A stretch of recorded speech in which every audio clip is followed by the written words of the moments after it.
Most employees are bright, intelligent, articulate, motivated, and creative, except for the 40 hours they're in work. And that's the leader's fault. Funny, right? I heard this quote about 30 years ago from the leadership guru Tom Peters of In Search of Excellence fame. And I've thought about it a lot over the years, and it's been with me both as a manager and as a coach to leaders. Because if you think about it, that's what leadership is all about, right? It's this ability, to motivate your teams, get them excited, get them really engaged, and create the environment for them to play to their full potential. But what is it at times where teams just don't reach that level, that level of enthusiasm and engagement? And I work with leaders a lot to talk about how can I get more out of my team? How can I build my team's capabilities more? And how can I help them reach their potential to the levels they want them to get to? I was working with a junior team recently, and they were talking to me about their leader, and they were saying, some days their leader comes in and, he walks straight across the office floor really fast and shuts the door and doesn't say anything. And then other days, he comes in and he stops and chats, and he's really quite friendly, and most importantly, he leaves his office door open. And depending on how the leader comes into the office, they say is going to determine what sort of day they're going to have. But more importantly, really what it's saying is, this is how engaged they're going to be that day, because how the leader is affects their mood. And if the leader doesn't acknowledge them or talk to them or just shuts his door, right, they're saying that they feel more stressed and more anxious. And so they're not going to do their best. They're not going to get to that sort of full potential. And we know this isn't an isolated case. Gallup, the global research organization, suggests that 33% of employees are highly engaged, 56% are engaged, and sort of less than 20% are disengaged, just don't want to be there.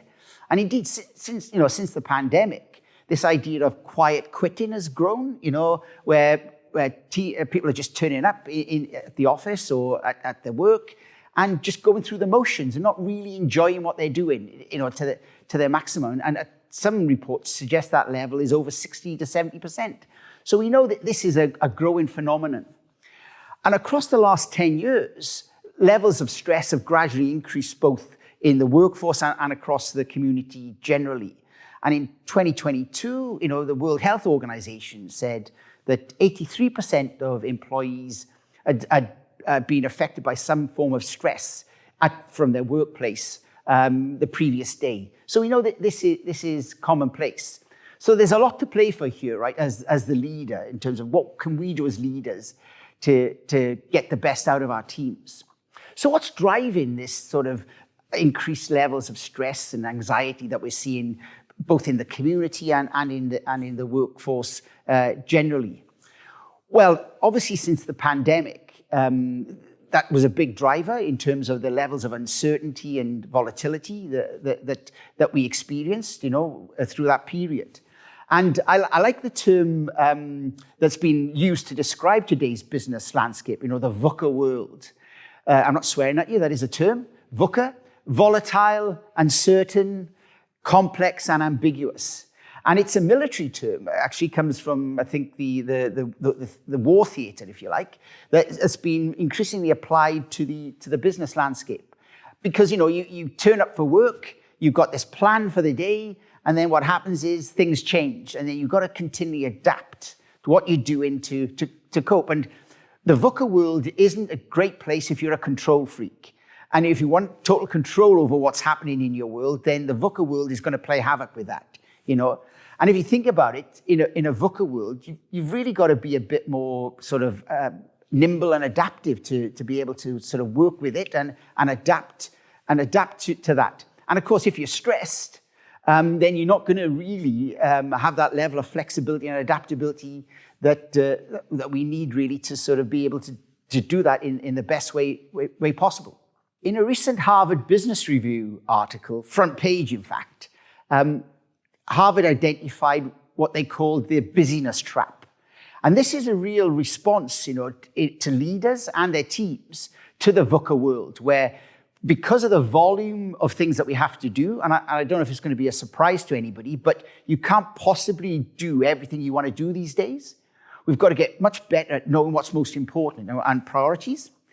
And so what the busyness trap tends to do is to keep us more on the go all the time, booking ourselves in back-to-back meetings, agreeing to unrealistic timelines, and committing to things that for ourselves and our teams that we just can't deliver on really. And of course, this has got implications, for our own physical health and our mental health. And we overload ourselves. And, instead of, perhaps spending time at the gym or spending time with your family, what ends up doing, we end up working longer and longer hours trying to cope with this unending workload because we've overcommitted to it. And obviously, being busy is a good thing in lots of ways, right? Because, it's enjoyable, it's fulfilling.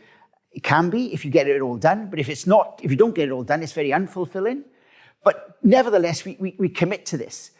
But it's not really going to enable us to navigate this VUCA world if we continually say yes to things that we can't deliver on. So we need a better approach. And the better approach really is quite simple. So in response to this busyness trap, what we need to do is slow down to go faster. A bit contradictory, I know, but if you think about it, we can't possibly do everything that we want to do in this VUCA world. So by slowing down to go faster, we're going to achieve more of what we see as most important and not get distracted and be able to let go of the things that aren't necessary. So how do we do that? Well, it starts with the leader. And, psychologists tell us that we have between 60 to 70,000 thoughts a day. And these thoughts, often are driven to protect us. And they're good thoughts in lots of ways because they're trying to, encourage us to be more sort of motivated and make progress. But the challenge with them, some of these thoughts can move into sort of worries and concerns and negativity. And, 90% of what we worry about, right, never happens, if you think about it. But these thoughts just keep coming into our head. So what we've got to be able to do in slowing down to go faster is let go of these thoughts and focus on being more present and in the moment. And the best way to do that, right, is to interrupt these thoughts. And one way to interrupt these thoughts is to change your question. So instead of asking yourself, can I do this? Or will this work? Or will they like this? Change this to what's most important right now. And when you even say that question, you sort of slow down and you breathe and you get in the moment. Because when you ask yourself that question, what's most important right now, you're becoming more focused and within your body, you're calming your nervous system. And what you're saying is, I can do this. We have a focus, we have a plan, and I just need to move to the next step. Instead of getting caught up in these random thoughts that come into our head that cause us this stress and anxiety that's not really taking us closer to our goals. And in fact, is just adding more stress to our world.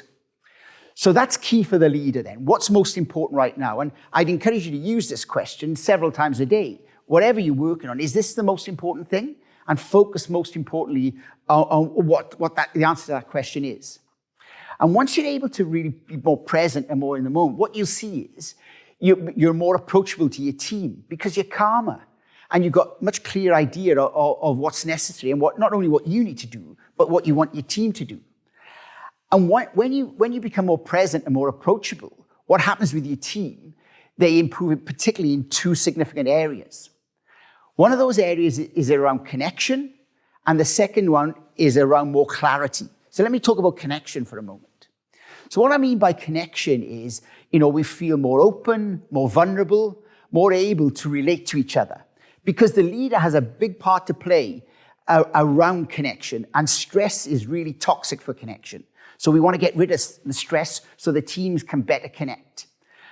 Interestingly, Google completed a study over 4 or 5 years across all their employees called Project Oxygen. And what they found was that the better managers were able to create environments, what they called, that had more psychological safety, where people felt safer to do what they did and felt more connected. And as a leader, when you're calmer, you can have a big impact in this space.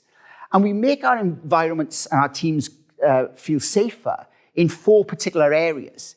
We make sure that our team members feel listened to, feel valued, feel that they can contribute their ideas and that they have an impact.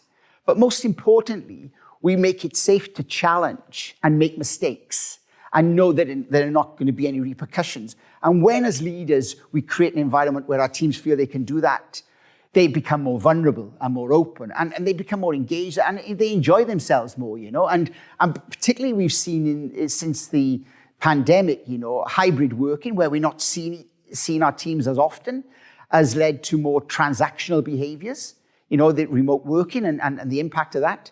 And so what we need to be doing continuous leaders in this more hybrid way of working, if you like, is focusing on psychological safety and building that with our teams and making sure our teams feel heard and listened to.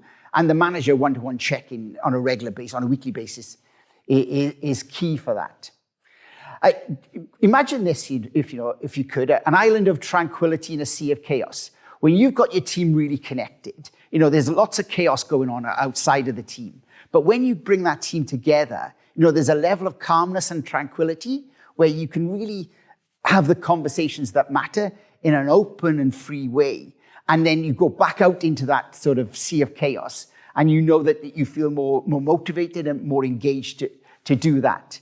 I talked to a team recently, and they said that every time they got together in their team meetings, they walked out of those feeling more demotivated. Well, my encouragement is, if you have meetings and you make your team feel more demotivated, don't meet. Because quite honestly, the purpose of the team meeting is to build the connection and the motivation of the team. So that's critical. In terms of clarity, well, clarity in a VUCA world is really key, because a lot of our teams lose energy and lose engagement because they're not sure of the future. And so as a leader, your role is to have a plan, something and a direction in which the team can sort of head towards and feel inspired by. And we don't just need to know what we need to do, what the tasks are. We can all do the tasks. But the role of the leader, is to inspire their team. Dr. Martin Luther King did not say, I have a strategic plan with KPIs and goals and success markers that we're going to review on a quarterly basis, right? He said, I have a dream. And really, that's the role of the leader, right? Is to bring that inspiration into the team, to make sure that everybody walks out of our meetings both more motivated and clearer on the plan. Sometimes I talk to teams about their team true north, that high star in the sky where we know where we're heading. And in terms of leaders, if we're not providing that inspiration and that directional pull for our teams to follow, then the danger is we're going to be caught up in the minutiae of the VUCA world and the busyness trap. And so we all need inspiration. Regarding accountability, the opportunity here is where leaders are looking to build more accountability in their teams, maybe try inspiration and not solely relying on accountability and measurement to motivate teams. And so finally, please join me in slowing down to go faster and being a stressless leader and creating stressless teams. Because you know what? Being calm in chaos is a beautiful thing.